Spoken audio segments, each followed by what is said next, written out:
ராமேஸ்வரம் ராமநாத சுவாமி கோவில் யானை தெற்கரத வீதியில் உள்ள உணவகத்தில் காஃபி குடித்த வீடியோ காட்சி இணையத்தில் வைரலாகி வருகிறது. மகா சிவராத்திரி திருவிழாவை முன்னிட்டு ராமநாத சுவாமி கோவிலில் தினம்தோறும் 4 ரத வீதியில் சாமி புறப்பாடு வைபவம் நடைபெறும்.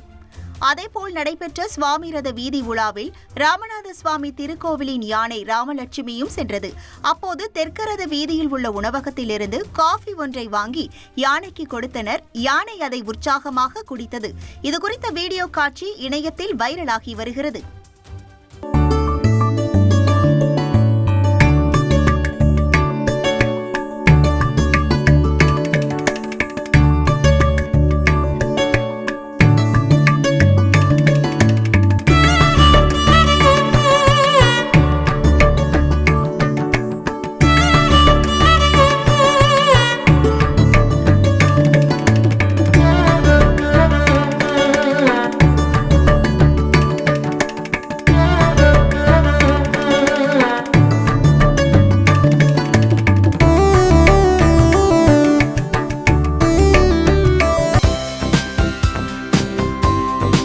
தந்தி டிவியை உங்கள் கேபிள் டிவி ஆபரேட்டரிடம் இலவசமாக கேட்டு பெறுங்கள்.